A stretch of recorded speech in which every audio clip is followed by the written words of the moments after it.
Good morning. Now today we will see the some numericals on the current.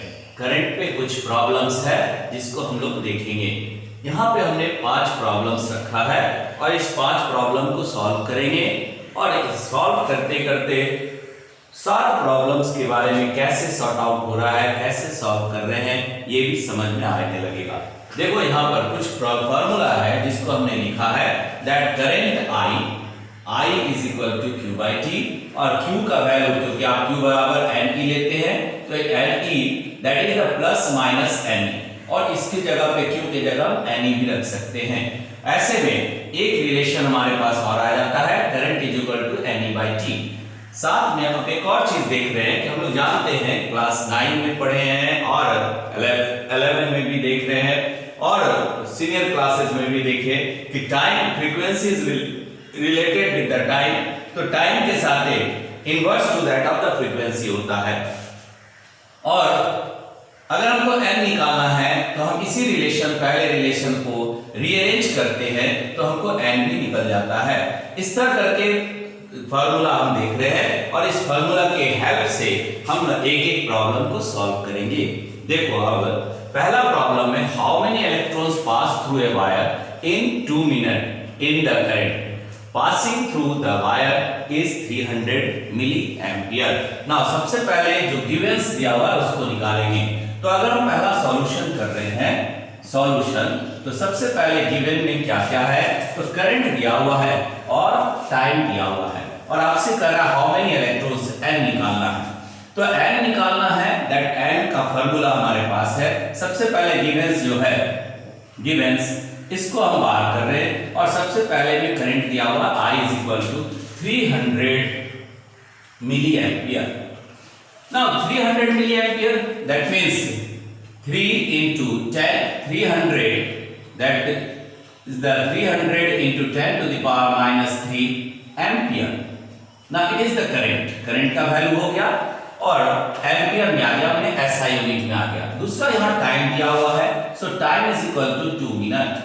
2 minutes दिया हुआ है इसको हम लिख सकते हैं 2 into 60 and that become the second so 120 seconds हो गया। so टाइम भी आ गया, करंट भी आ गया। अब हमको निकालना n और n के लिए हमने फार्मूला लिया हुआ है 4 नंबर फार्मूला देखो n is equal to IT by E। और एक और बात ध्यान में रखने का है कि since E is equal to E का वैल्यू जो होता है 1.6 into 10 to the power minus 19 coulomb. तो ऐसे में I भी हो गया, टाइम भी हो गया और E भी हो गया तो हम इजीली नंबर ऑफ इलेक्ट्रॉन्स जो पास कर रहा है वो कैलकुलेट कर लिए। सो n is equal to कितना हो गया, I के जगह पे बैठा दिया 300 into 10 to the power minus 3 that is also equal to इसी को हम क्या लिख सकते हैं 0.3 भी लिख सकते हैं एम्पियर और ऐसे भी लिख सकते हैं, ऑर्डर के साथ भी आप अरेंज कर सकते हैं। साथ में कितना हो गया into 120 सेकंड डिवाइडेड बाय यहां पर आ गया E का value 1.6 into 10 to the power minus 19। अब ये सारे को रीअरेंज करेंगे, ऑर्डर को कैंसिल करेंगे तो इतना नंबर है तो नंबर के पास नो यूनिट, नंबर का यूनिट नहीं होता है। तो हम इसको सॉल्व करते हैं तो n का वैल्यू हमारे पास आएगा 2.25 into 10 to the power 20 and this is the answer। ये क्या हो गया, आंसर हो गया। तो इस सिंपल फार्मूला आपने यूज किया करंट के जगह पे और चार्ज के जगह पे NE लगा करके तो हमने कैलकुलेशन निकाला n number of electrons how many electrons pass through the wire in 2 minutes. तो पहला का आंसर आपके पास है। अब देखो सेकंड के लिए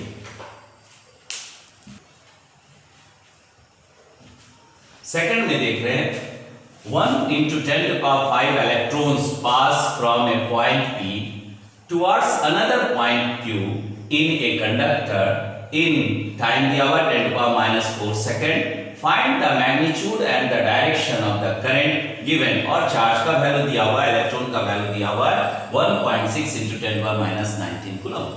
तो अब सेकंड जब बना रहे तो हमारे पास गिवन फिर क्या है, गिवन में क्या दिया हुआ है, सबसे पहला दिया हुआ है n का वैल्यू कितना है 1 into 10 to the power 5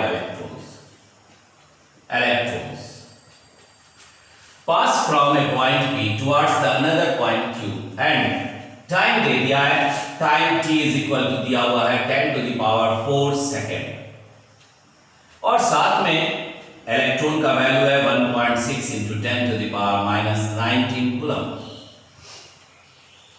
हमको क्या निकालना है? Find the magnitude and direction of the current, माने I निकालना है, और ये सब बात है। तो हम जानते हैं I is equal to Q by T, और Q भी हम जानते हैं since Q is equal to plus minus n e, और क्योंकि यहाँ पॉजिटिव इंटीजर्स दिया हुआ है तो हम सीधा सीधी प्लस ले रहे हैं, so I is equal to क्या हो गया? N e by T.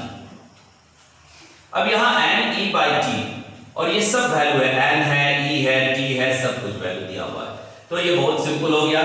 So current I is equal to, सारे का वैल्यू बैठा दो, 1 into 10 to the power 5 into electron हो गया 1.6 into 10 to the power minus 19 coulomb, by time कितना हो गया? तो टाइम हो गया 10 to the power minus 4 second. अब ये पूरा करंट है और सारा यूनिट क्या है? SI में है, तो हम इसको एम्पियर लिख देंगे।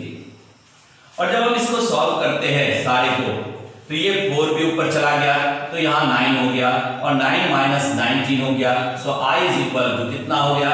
10 टू द पावर 9 माइनस 4 है, ऊपर जाके प्लस हो गया, into 1.6 into 10 to the power minus 19 and that much ampere. अब यहाँ 9 पॉजिटिव है, 19 निगेटिव है, तो इसमें से एक चला गया, तो ये हो गया 9 कैंसिल कर दिए, so I is equal to 1.6 into 10 to the power minus 10 ampere, और यही आपका क्या हो गया? That is the answer. ये आंसर बन गया। तो कैसे निकाले? सिंपल फार्मूला जो हम लोग बोर्ड पे देख रहे हैं, करंट का और करंट के साथ फिर चार्ज का, that is called quantization of charge. इसको क्या कहते हैं? Quantization of charge. तो चार्ज का वैल्यू रखे तो उसके हिसाब से आपने कैलकुलेट कर दिया। सो दूसरा भी हम लोग प्रॉब्लम सॉल्व किए। अब थर्ड देखते हैं। देखो अभी थर्ड में हम देख रहे हैं, थर्ड का क्या है? In an atom an electron revolves around the nucleus in a circular orbit at the rate of 10 to the power 15 revolution per second. That rate of 10 to the power 15 revolution per second is the frequency given. ये क्या दिया हुआ है? Frequency दिया हुआ है। Calculate the equivalent current, आपको current निकालना है, और क्या दे रहा है यहाँ पर? दैट चार्ज का वैल्यू दिया हुआ है। तो सबसे पहले फ्रीक्वेंसी दिया हुआ है, frequency rate of that is the orbit, frequency दिया हुआ है, फ्रीक्वेंसी को हम f से भी रिप्रेजेंट करते हैं और न्यू से भी रिप्रेजेंट करते हैं, 1 बाय न्यू। छोटे क्लास में f से लिखते हैं, तो आप यहाँ पर पहले तो अब यहाँ पर हम न्यू ही लेंगे, तो frequency is equal to 1 by time. तो ऐसे में ये रिलेशन से हम टाइम निकाल लिए, time is equal to 1 by frequency. और फ्रीक्वेंसी कितना दिया हुआ है? तो अभी आप पहले इसको एक सेकंड यहाँ पे देखो, फ्रीक्वेंसी दिया हुआ है मींस न्यू का वैल्यू दिया हुआ है। न्यू कितना दिया हुआ है यहाँ पर? थर्ड पे 10 टू द पावर 15 रिवॉल्यूशन पर सेकेंड। ठीक है, तो अब यहां से हम t निकाल लेंगे, और दूसरा फिर क्या गिवन में है? गिवन में फिर आपका e दिया हुआ 1.6 into 10 to the power minus 19 coulomb. अब देखो यहाँ पर फ्रीक्वेंसी से हमको टाइम निकालना है, क्योंकि ये फार्मूला हो गया, ये रिलेशन हो गया, frequency is equal to 1 by time पर unit time, number of oscillation पर यूनिट टाइम। ठीक है, तो ऐसे में ये फ्रीक्वेंसी को हम कैसे निकालें? तो यहां से t निकाल लिए ना, t is equal to 1 by frequency, और 1 बाय फ्रीक्वेंसी का वैल्यू दिया हुआ है that is 10 to the power 15, और ये फ्रीक्वेंसी सेकंड में हो गया। टाइम पीरियड निकाल लिए, तो ये हो गया 10 to the power minus 15 second. Frequency से टाइम निकल गया, इलेक्ट्रॉन दिया हुआ है। अब ये कह रहा है in an atom an electron single electron revolve कर रहा है अराउंड। तो ऐसे में calculate the equivalent current is equal to क्या हो गया? I is equal to Q by T, और Q का वैल्यू since Q is equal to E के बराबर है, तो अब यहां पर हम I इज इक्वल टू कितना ले लिए? E by T। अब ये रिलेशन आ गया E बाई T।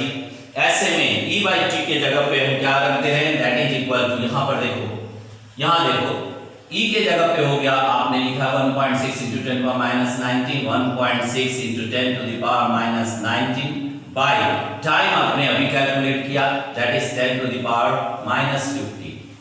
अब ये 15 ऊपर चला जाएगा तो 19 में से -4 बच गया। So current I is equal to, and that much is the ampere, that is the unit current निकाल रहे हैं। तो ये रिलेशन कितना हो गया, तो 1.6, यहाँ पे देखो ये 15 ऊपर चला गया, ऐसे लिख दे रहे 1.6 into 10 to the power minus 19 into 10 to the power minus 50, that much minus नहीं, अब ये ऊपर चल के प्लस हो गया 15, यहाँ पर ऐसे लिख दिए 150।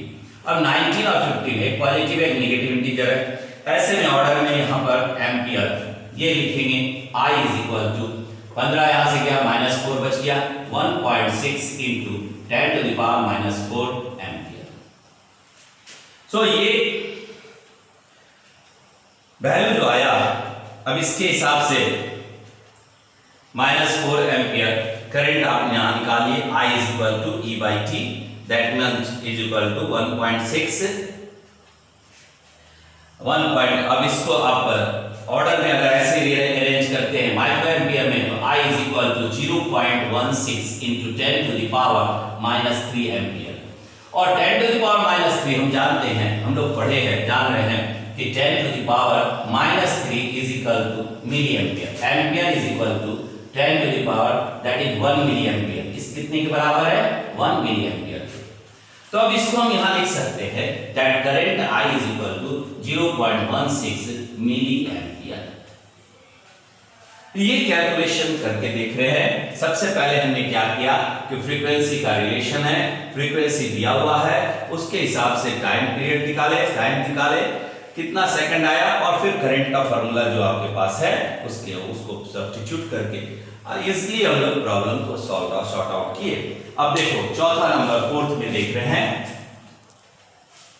देखो नेक्स्ट फोर्थ में देख रहे हैं, calculate the number of electrons that flow per second to constitute a current of 1 ampere charge on an electron is this much।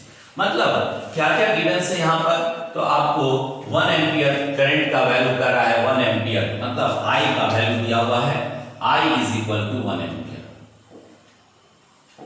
और इलेक्ट्रॉन का वैल्यू भी दे दिया है that electron E is equal to 1.6 into 10 to the power minus 19। Calculate the number of electrons, हमको फिर n निकालना है, और हम जानते हैं कि फार्मूला हमारे पास है I is equal to Q by T, और Q के जगह पे आप क्या रखते हैं Ne, तो यहां हो गया n E by T। अब ऐसे में हमको कैलकुलेट करना है, calculate the number of electron that flow per second, that means n by T निकालना है, so n by T that is equal to current I by E, और current I by E ये relation हमको solve करना है, क्योंकि number of electron per unit problem क्या है, देखो प्रश्न क्या पूछ रहा है, क्वेश्चन कह रहा है कि कैलकुलेट करो number of electrons that flow per second. So number of electron per second that is the time, number of electron per unit time, per second per unit time पे कैलकुलेट कर रहे हैं, that is I by E। इस formula को rearrange किए तो हमको I by E मिला। अब इसमें I का वैल्यू ऑलरेडी 1 एम्पियर लिखा हुआ है, so n by T that is equal to 1 ampere by the charge का वैल्यू हो गया 1.6 into 10 to the power minus 19 coulomb, so that means that much. अब यहाँ T हो गया पर सेकेंड, क्योंकि n by T n का यूनिट नहीं होता है, और यहाँ पर आपका टाइम है तो टाइम का हो गया पर सेकेंड, ये सेकेंड को ऊपर कर दिए, और यहाँ पर चार्ज का वैल्यू आप रखे हैं, तो टोटल वैल्यू पर सेकंड में आ गया। नंबर ऑफ द इलेक्ट्रॉन्स पर unit time is the frequency, frequency के रूप में भी इसको कंसीडर करते हैं। तो अब यहाँ पर हम देख रहे हैं ये वैल्यू कितना हो गया, इसको सॉल्व करेंगे और करंट का वैल्यू लेकर के, तो ये वैल्यू में सेकंड में चला आएगा, सेकंड कर दो इसको। अब इसको सॉल्व कर रहे हैं नंबर बाय टाइम, तो that is equal to, solve करने पे आया n by t is equal to 6.25 into 10 to the power 18 second. देखो यहां पर ये रिलेशन हमारा पास आ रहा है दैट मींस 6.25, इसको भी हम यहाँ पर सेकंड में ही देंगे, सेकंड करके। तो ऐसे में n/t, क्योंकि आप कूलम का वैल्यू और करंट का वैल्यू बैठाएंगे तो कूलम कूलम कैंसिल हो जाएगा, पर सेकंड सेकंड ऊपर चला जाएगा, ठीक है। तो ऐसे में ये वैल्यू हमारे पास आ गया, that is the relation n/t 6.25। इसको सॉल्व करके ये वैल्यू कैलकुलेट करते हैं। अब देखो यहाँ पर सिंपल था, 10 को हमने ऊपर कर दिया तो 19 ऊपर जाकर पॉजिटिव 18 हो गया, और इसको सॉल्व किए 1/8 करके तो ये 6.25 इतना कैलकुलेशन आता है। तो ये हमारा क्या हो गया, आंसर हो गया। बहुत सिंपल वे में क्वेश्चन को समझना है। कह रहा है number of electrons that flow per second, that is the question. यहां से लेकर के यहां तक में आपको निकालना है, कैलकुलेट करना है number of electrons that flow per second. सो वही आपने किया है, नंबर ऑफ इलेक्ट्रॉन पर सेकंड पर unit time, and that is the 6.25।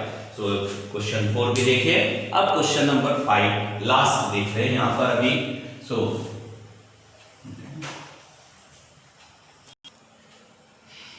देखो अभी 5th प्रश्न देख रहे हैं। 5th क्वेश्चन कह रहा है, इन ए particular television tube a beam of electrons is emitted, the beam current is 80 microampere. How many electrons strike the screen of TV every second? Also find the total charge striking in 2 minutes. अब देखो यहाँ क्या क्या दिया हुआ है, तो current दिया हुआ है आपको 80, करंट दिया हुआ I is equal to 80 micro ampere, 80 micro ampere. अब ये माइक्रो मींस हम सब जानते हैं 1 micro ampere is equal to 10 to the power -6 ampere. तो इसका मतलब हमको पहले I को देखना है, I is equal to 80 into micro means 10 to the power -6 ampere. अब इसमें से इसको हम ऐसे भी लिख सकते हैं that 8 into 10 to the power -5, 8 into 10 to the power -5 ampere.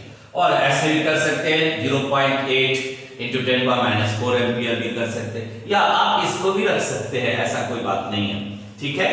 Main है कि हमको यहाँ पर micro means 10 to the power -6 जानना जरूरी है, तभी हम इसको कन्वर्ट कर सकते हैं। अब दूसरा बात कर रहा है, टाइम दे रहा है, टाइम दिया है that is t is equal to 2 minute, and 2 minute means 2 into 60 that is equal to 120 second. अब ये टाइम भी आप SI में कन्वर्ट कर दिए, एम्पियर भी SI में आ गया, सेम यूनिट में आ गया। सबसे पहले कर रहा है कि in a particular television tube a beam of electron is emitted, the beam current this much, how many electrons means n निकालना है। सबसे पहले हमको n निकालना है, how many electrons, so electrons कितना है। उसके बाद कर रहा है second, also find the total charge, और उसके बाद तब जाकर के सेकंड, ये पहला आपको कैलकुलेट करना है, और दूसरा कैलकुलेट करना है q कितना चार्ज है, ठीक है। चार्ज स्ट्राइकिंग द स्क्रीन पे कितना चार्ज स्ट्राइक कर रहा है उस टेलीविजन पे, तो ये बात हमको यहाँ पर इन दो को निकालना है। तो सबसे पहले तो फार्मूला हमारे पास n का आ गया, that current I is equal to Q by T, और Q is equal to N E by T, और N आप कैलकुलेट करते हैं, this implies N is equal to, अब N is equal to क्या हो गया, IT by E, जो आप यहाँ पर देख रहे हैं। इस फार्मूला को हमने इससे पहले लिख दिया है कि क्या क्या हम यूज करेंगे और कैसे करंट निकाल रहे हैं या करंट का रिलेशन आ रहा है। अब यहाँ पर I दिया हुआ है, T भी आपने ले लिया है, और करंट चार्ज का वैल्यू भी हम जानते हैं, चार्ज का वैल्यू, इलेक्ट्रॉन का value 1.6 into 10 to the power -19 coulomb, सभी आ गया। So n number of electrons striking to the screen, number of electron अब ये कितना है, number of electrons that is n is equal to, इसका वैल्यू रख देंगे, करंट हो गया 8 into 10 to the power -5 into 120 second by 1.6 into 10 to the power -19 coulomb. अब इसको सॉल्व करो, जैसे ही आप इसको सॉल्व करेंगे सिंपल वे में 19 यहाँ माइनस ऊपर आकर के पॉजिटिव हो जाएगा, और यहाँ पर 5 है, और ये 5 माइनस हट जाएगा तो -14, यहाँ पॉजिटिव 14 हो जाएगा, और कैलकुलेट हम कर लिए n is equal to 8 into 120 into 10 to the power 14 bye नीचे हो गया 1.6। अब यहाँ 8 2 बार में कट जा रहा है, 2 यहाँ पर 6 बार में कट जा रहा है, मतलब एक टोटल हम कैलकुलेशन देख ले रहे हैं। ठीक है, तो यहाँ पर 2 टाइम्स में कट गया, 0.2 आ गया, यहाँ पर 2 से इसको काट देंगे, एक पॉइंट को इधर कर देंगे, तो ऐसे में हमारे पास रिलेशन इसका n का वैल्यू आ रहा है, n is equal to 5 into 10 to the power 14 and that much is the n निकल गया। number of electrons striking to the screen of the television, कितना इलेक्ट्रॉन्स निकल रहा है। अब क्योंकि नंबर है इसलिए इसका यूनिट नहीं होगा। अब यहाँ बात कर रहे हैं कि हमको चार्ज भी कैलकुलेट करना है, तो दूसरा नंबर आपके पास है ये चार्ज को कैलकुलेट करना। तो चार्ज तो बहुत आसान है, तो Q इज इक्वल टू आपके पास हो गया I इंटू टी, और I का वैल्यू आपने रखा है, that is the 8 into 10 to power t हो गया 120। सो इसमें भी कोई झंझट नहीं है। सो 8 इंटू 10 टू द पावर कितना आपने लिया -5 इंटू यहां पर कितना हो गया, टाइम कितना हो गया 120 सेकेंड। तो इनको भी सॉल्व करेंगे दैट सिंपल वे में the charge in the coulomb, charge को हम किस में ले रहे हैं, कूलम में ले रहे हैं। तो ऐसे में ये वैल्यू कितना आ गया, दैट Q का वैल्यू आया 96। कैलकुलेट करो, 96 बार आया, 96 हो रहा है, और 2 जीरो इसमें और ऐड हो गया, दैट इज द कूलम। क्योंकि हम यहां से कैंसिल कर रहे हैं, एक जीरो यहां से जा रहा है, फिर इसके बाद रिलेशन आ गया, तो ये इतना कूलम हमारे पास क्या निकला, चार्ज निकला। यहां फर्स्ट का आंसर, यहां सेकंड का आंसर, सारा आंसर कैलकुलेट कर दिए। ठीक है, तो कैसे सॉल्व किए हम लोग ये देखिए बहुत आराम से। सबसे पहला बात, किसी भी प्रॉब्लम को सॉल्व करने के लिए 2-3 पॉइंट को दिमाग में रखना। पहले क्या करना है कि गिवन्स जितना दिया हुआ उसको नोट डाउन कर लो, और उसके बाद सारे गिवन्स अगर डिफरेंट यूनिट में हैं, अलग अलग यूनिट में है, इकाई में है, तो पहले सबको SI यूनिट में कन्वर्ट करो, और जब कन्वर्ट SI यूनिट में हो जाता है तो हम उसको ऑर्डर को रीअरेंज कर ले पहले, और तब जाकर के हम फार्मूला का यूज करें। Means 3 step is required, basically 3 steps are required. So देखो ये 3 स्टेप हम बोल रहे हैं, क्या क्या आपको करना है टू सॉल्व द सॉल्यूशन। वो फर्स्ट टू पहला स्टेप हो गया to note down the givens which is in a question में जो भी गिवन्स है उसको नोट डाउन करो। पहला सॉल्यूशन बनाने वक्त to make a solution, note point to make a solution बनाने वक्त पहला पॉइंट है कि note down the givens, note down the givens, जो भी दिया हुआ है उसको पहले नोट करो। दूसरा पॉइंट है to make the same unit for each physical relation, to make the same unit